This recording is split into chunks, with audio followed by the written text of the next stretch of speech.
Welcome back to my channel. Today, we're going to look at a terrifying note that was left behind by the last patient of an abandoned hospital who then vanished without a trace. So let's get into it. On July 23, 1964, the doors of the Colony State Hospital in North Carolina closed for good. The hospital, which had been treating patients for over 80 years, was abandoned and left empty. But there was one patient who didn't leave with the others. A man named Israel Puller refused to leave his room, even after all of the doctors and nurses were gone. He refused to leave for weeks, subsisting on nothing but water, before finally passing away in late August. When the caretaker went to check on him on August 29th, he found the room completely empty, except for a note on the bed. Israel Puller was a fascinating man whose story is full of ups and downs. Born in 1903, Puller grew up in a small town in North Carolina. His father was a sharecropper, and his mother was a maid. Despite the humble beginnings, Puller was an intelligent man who graduated from high school in 1922. After high school, Puller joined the military where he served for several years. After leaving the military, Puller worked as a Pullman porter, traveling all over the country and meeting new people. Eventually, Puller settled down and married a woman named Lizzie May. The couple had 4 children together and lived in a small house in High Point, North Carolina. But things were not always easy for Puller. He struggled to find steady work and often had to move from place to place to find a job. In addition, he suffered from mental illness, which made it difficult for him to hold down a job or maintain relationships. Eventually, Puller's condition became so bad that he was committed to the Colony State Hospital in 1957. At the time of his commitment, he was suffering from what we would today call schizophrenia. He was placed in a locked ward and given medication to help control his symptoms. For a time, it seemed as though the medication was helping and Puller was able to control his symptoms. However, after a few years, his condition worsened again, and he became increasingly agitated. He began to hear voices that told him to do harmful things, and he started to believe that people were out to get him. Eventually, Puller became so dangerous that he was transferred to a maximum security unit within the hospital. Here he received more medication and therapy, but his condition continued to deteriorate. In the early 1960s, Colony State Hospital began to close down. It had become too expensive to operate, and the state decided to consolidate mental health services. Patients were transferred to other hospitals, but some were left behind. One of those patients was Israel Puller. He refused to leave his room, and the staff eventually gave up trying to convince him to come out. By the time the hospital closed in 1964, Puller had been alone in his room for months. He had refused to eat or drink anything and had lost a significant amount of weight.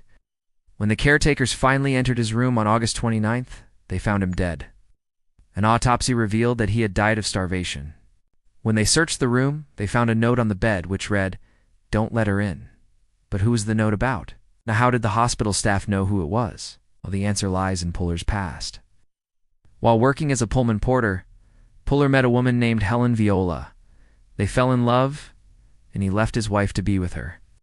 Unfortunately, their relationship was not meant to be. After a few years, Viola broke up with Puller, and he was devastated. He couldn't understand why she would break up with him, and he became obsessed with getting her back. After being committed to the hospital, Puller was diagnosed with paranoid schizophrenia. This is a form of the illness that causes people to be suspicious and mistrustful of others. It also causes them to have delusions and hallucinations.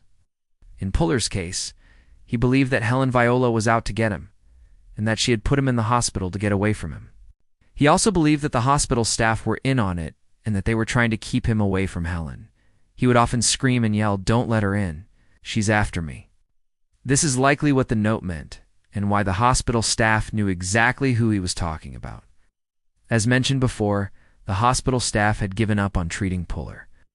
They had tried everything they could think of to get him to come out of his room, but nothing worked. They had actually resorted to playing loud music in the halls to try to drown out his screams. But when they found him dead, they discovered something strange. Not only was there no food or drink in his room, but there was also no window or door. How had he gotten in there, and what had happened to him? The staff immediately called the police, and an investigation was launched. The officers found no signs of forced entry, and there was no evidence that anyone had entered the room while Puller was inside. There were no fingerprints on the door or window, and the only way in or out of the room was through the window. It was clear that someone had come into the room and locked it from the outside, but who would have done such a thing?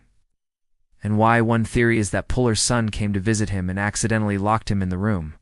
This is not entirely out of the question, as it was known that at least one of his sons visited him from time to time. However, there is no record of any visits during the time that Puller was in the hospital. Additionally, if it had been his son who locked him in the room, why would he have done so? Another theory is that Puller managed to escape the hospital and lock himself in the room. This would explain why there was no food or drink in the room, as well as why he was in such bad shape when the staff finally found him. However, this is highly unlikely, as Puller was known to be very weak, and he would not have been able to escape the hospital on his own. The most likely explanation is that someone came into the room and locked him in intentionally. But who would have done such a thing and why? The staff knew that Puller was dangerous, and they were afraid to go into his room.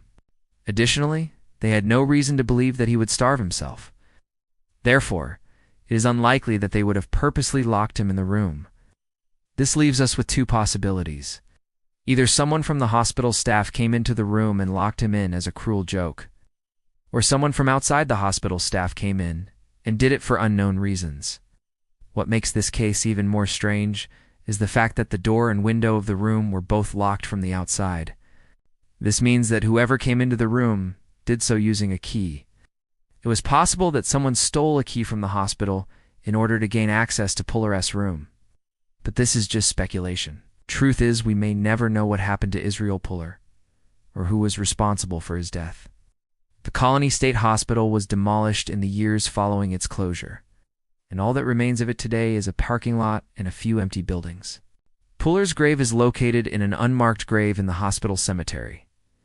So what do you think happened to Israel Puller? Is it an accident, suicide, or murder? Let me know your thoughts in the comments below. If you enjoyed this video, please be sure to like it. Thank you for watching.